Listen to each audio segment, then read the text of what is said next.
किसी ने बड़ी कमाल की बात कही है। ज़िंदगी परीक्षा में कभी नंबर नहीं मिलते, इसलिए जब लोग आपको दिल में जगह दे दें तो समझ लेना आप पास हो गए। हाय दोस्तों, मेरा नाम बबुल। एक छोटी सी कहानी कहना चाहता हूँ। ये कहानी एक राजा की, जिसके पास बहुत बड़ा साम्राज्य था, बहुत बेमिसाल सेना थी, कभी भी किसी चीज़ पर कोई कमी नहीं थी। राजा बूढ़ा होता चला गया। राजा की कभी भी मौत हो सकती थी। राजा बीमार रहता था। इसके सबके बीच में राजा ने राज्यों का अगला उत्तराधिकारी चुनाव किया और अगला राजा घोषित किया।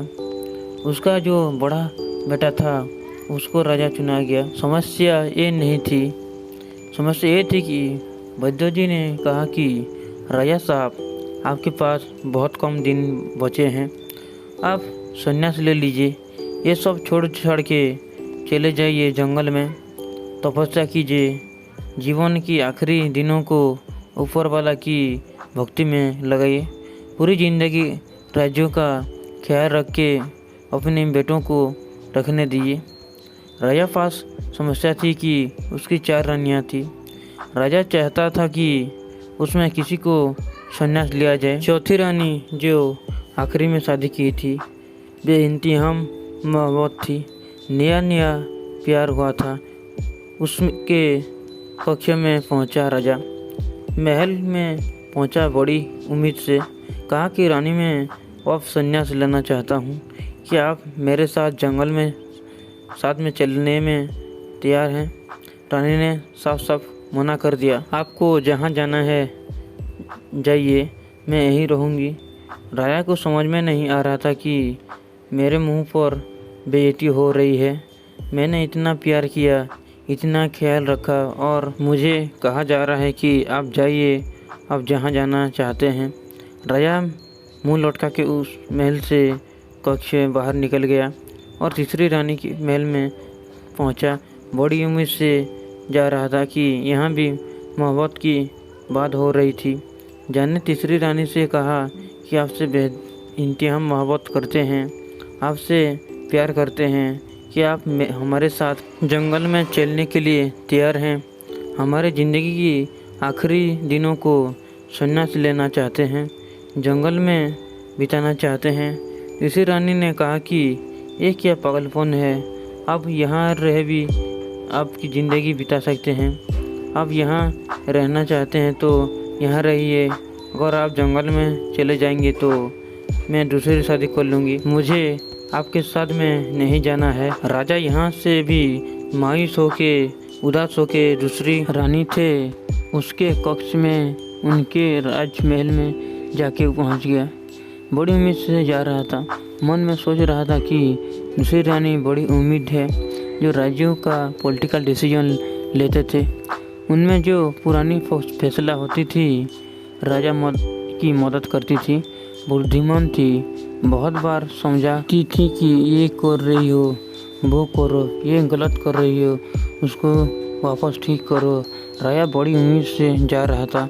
थोड़ा बस प्यार बचा था, काश वो हाँ कर दे, उसके साथ ज़िंदगी आखिरी पल बिताएंगी। इंसान को लगता है ना कोई साथ में होना चाहिए कि ज़िंदगी की आखिरी पल बिता जाए। राजा महल में पहुंचा। उस रानी को कहा कि बाकी रानियों को जो कहा, भाई उसे कहा कि रानी, मैं जंगल में जाना चाहता हूँ, संन्यास लेना चाहता हूँ, ज़िंदगी की आखिरी पल बचे हैं, क्या आप मेरे साथ चलने के लिए तैयार हैं? दूसरी रानी ने कहा कि राजा साहब, आपके साथ चलने के लिए बड़ा मन था, लेकिन नहीं चल पाऊँगी। आपके सारे फैसलों में साथ दिया, लेकिन यहाँ आपके साथ नहीं दे पाऊँगी। एक काम कर सकते हैं, हम भी आपसे प्यार करते हैं। जब आप इस दुनिया को छोड़कर चले जाएंगे, आपके अंतिम संस्कार करवा दूंगी, सारे अरेंजमेंट करवा दूंगी, आपको परेशान नहीं होना पड़ेगा। आप निश्चिंत होकर आप जंगल में जाइए, जो करना कीजिए, तपस्या करना तो कीजिए, संन्यास बनना है तो बनिए, आपके जो मन में जो है वो कीजिए। आखिरी अंतिम संस्कार कार्य जो होंगे बिल्कुल सही अंदाज में होंगे। आप चिंता मत कीजिए। राजा वहाँ भी मायूस होके उदास होके लौट कर चला गया। एक आवाज़ आई, राजा साहब के लिए कहाँ चलना है? मैं आपके साथ चलने के लिए तैयार हूँ। राजा ने पलट कर देखा तो उस राज्य का महल की दरवाजे पर कमज़ोर सी स्त्री खड़ी है। उसके शरीर पर कोई गहना नहीं था। वो थी राजा की पहली पत्नी, राजा की पहली रानी, सबसे जिससे पहले शादी हुई थी, जिससे बेइंतहा मोहब्बत एक वक्त में की थी। उसके बाद रानी आती चली गई। पहली रानी थी जिससे प्यार करने की ज़रूरत थी। दूसरे ने बिल्कुल भी प्यार नहीं किया। वो कहती थी कि आपके साथ चलने के लिए तैयार हूँ। राजा को मन ही मन बुरा लगने लगा कि उसको पता था कि पहली रानी उसको साथ देगी, बाकी रानियों ने मना कर दिया। उस पहली रानी को साथ संन्यास लेने के लिए चल पड़ा। ये कहानी राजा और उसकी 4 रानियों की नहीं है। ये कहानी मेरी और आपकी, हम सब की है। ये कहानी उन 4 रानियों की है जिससे बारे में आपसे बात करना चाहता हूँ। चौथी रानी, जिससे कि आपका शरीर दिन रात सोचा करता है कि फिर से इसको फिर रखा जाए, इसको शानदार बना जाए, गोरा किया जाए, इस शरीर को रंग बदला जाए। बहुत चीज़ बारे में सोचते रहते हैं शरीर के बारे में, लेकिन ये आपके साथ नहीं जाने वाला है। तीसरी रानी, जिससे बारे में आपसे से बात करना चाहता। तीसरी रानी वो सारी चीज़ें, मेटालिस्ट चीज़ें जिससे पीछे हम भागते रहते हैं।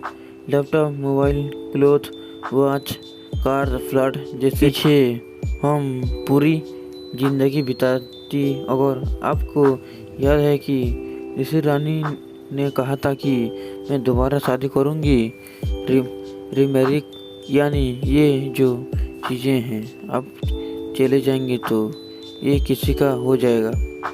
आपके पीछे ये सब कुछ नहीं जाने वाला। हम सबको मालूम है, फिर भी हम सबके पीछे भागते रहते हैं। दूसरी रानी इनसे भी बेइंतहा मोहब्बत करते थे। दूसरी रानी ने जिससे कहा कि आपके साथ जंगल तो नहीं जाऊंगी, लेकिन अंतिम संस्कार जरूर करवा दूंगी। दूसरी रानी यानी आपकी फैमिली, फ्रेंड्स, आपके वो लोग जिससे आप बहुत प्यार करते हैं, अंतिम संस्कार तक जाएंगे। आपके जहाँ दफना जा रहा है, जला जा रहा है, वहाँ तक जाएंगे, लेकिन चाहकर भी इस दुनिया से जा नहीं पाएंगे। बिल्कुल साथ नहीं जा सकते, पॉसिबल ही नहीं है। इसलिए उसने साफ साफ कह दिया कि आपके अंतिम संस्कार तक साथ दूंगी, उसके आगे साथ नहीं दे पाऊंगी। पहली रानी, जिससे आप ख्याल नहीं रखा, आपकी सोल, आपकी आत्मा, क्योंकि फ्री में मिला था, इसलिए आप ख्याल कहाँ से रखते। इंसान को जो चीज़ फ्री में मिलती है उसके हम कभी भी कदर नहीं करते। हमारे साथ शुरुआत से आई है सोल की, कभी हमने कदर नहीं की।